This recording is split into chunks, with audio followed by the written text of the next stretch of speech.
The Catalan government is to open 6 new delegations abroad, despite Madrid's opposition. Hello, and welcome to Catalan News.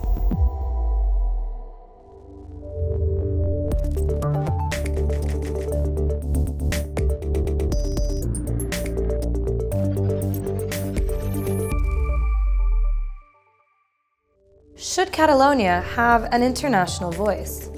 The answer to this question is not straightforward, and it even divides the Spanish government, as a new report by the Foreign Affairs Ministry showed today. Stay with us to learn all about it in a show in which we'll also visit the last mass grave from the Spanish Civil War to have been opened in Catalonia. Catalonia's international role is a contentious issue. The former Spanish government closed down all Catalan delegations abroad after the Declaration of Independence, arguing that they were only working towards independence and that they attacked Spain's reputation abroad. Now Catalonia is reopening the offices, but the new socialist foreign affairs minister in Madrid is in full collision with his Catalan counterpart. On one side is Ernest Maragall, the Catalan foreign minister. On the other is his counterpart in Spain, Josep Borrell. When the socialist government came to power in Madrid thanks to the votes of pro-independence parties, some might have hoped for a cooling of political tensions. But the international role of Catalonia is a contentious issue, especially when seen as not serving Spain's interests. The clash between both politicians seems inevitable. The latest episode in the ongoing back and forth is the opening of Catalan government offices abroad. In a non-binding report, Borrell and his ministry opposed their inauguration. While this won't stop his Catalan counterpart from opening the offices, Maragall was particularly harsh when referring to his counterpart in Madrid. D'aquesta actitud quasi malaltissa, una mica obsessiva, no? La història d'actuar en prevenció de que, en fi, quasi diria que en prevenció de que Catalunya existeixi, negant l'existència real de Catalunya com a societat. A year ago, the then Conservative government in Spain imposed direct rule on Catalonia and closed all foreign offices. This followed a declaration of independence.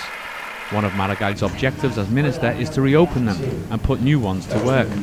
A Catalan himself, Borrell is one of the Spanish ministers who's been most vocal against pro-independence leaders.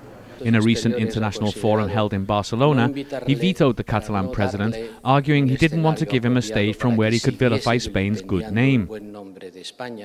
A former president of the European Parliament and a Spanish minister on several occasions, Borrell has been a heavyweight in the Socialist Party for decades, the very party that Maragall left due to discrepancies over Catalan independence. While no member states in Europe supported Catalonia's independence push last year, several voiced concern over the police violence on referendum day. And members of the European Parliament and national MPs made their voices heard against the imprisonment of Catalan leaders. Today, 3 Danish MPs visited Catalan leaders jailed in the Lledoners prison, where some have been held for over a year. They also met with civil society organizations such as Òmnium Cultural, whose president Jordi Cuixart has been behind bars since last October 16th. The international politicians urged the release of the Catalan leaders and said they will try to act as observers in the trial against them. Normally, we would say in our country, if we were disagreeing in a political way, we would hold the disagreement in a political field and not in a court where you were accusing people of criminal acts. So we find this disturbing and would like to shed light on this and like to understand what is going on and make sure that we can support so that they can have a fair trial at least. We are also raising this question in the Danish Parliament, and we're trying to gather a delegation to come and see the hearings and so on. So I think it's very important for us to also have the best information on how the situation is now and meet with the prisoners. Catalonia has long campaigned for more powers to deal with migration and refugees. And now a Supreme Court ruling might help it to get exactly that. The court ruled that the management of the services and programs addressed towards asylum seekers in health, education, and social spheres is down to each region, while the central government should help pay for them. Catalonia is dealing with around 2,200 refugees, most of whom are part of the Spanish government asylum seeker program, which, in the future, will be handled directly by the Catalan administration. 80 years ago, Catalonia was staged to some of the most intense fighting of the Spanish Civil War.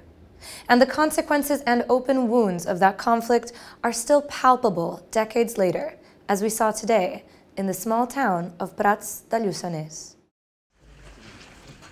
How do you grieve those lost if they've never been found? Catalonia has been grappling with this issue for decades, and today, a funeral was held to bury the remains of 18 Republican soldiers exhumed from a mass grave. But despite genetic cross-referencing with thousands of government DNA bank samples, the bodies could not be identified.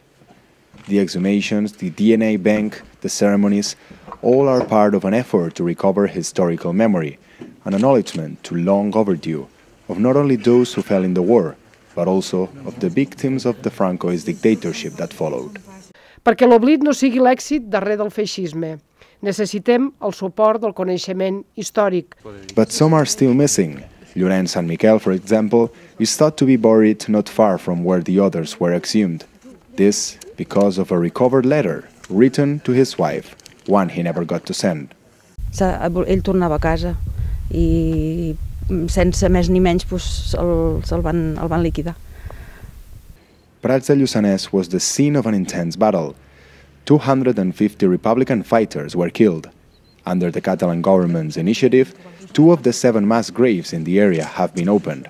As well as 18 bodies, personal items were found too. But there's still work to be done.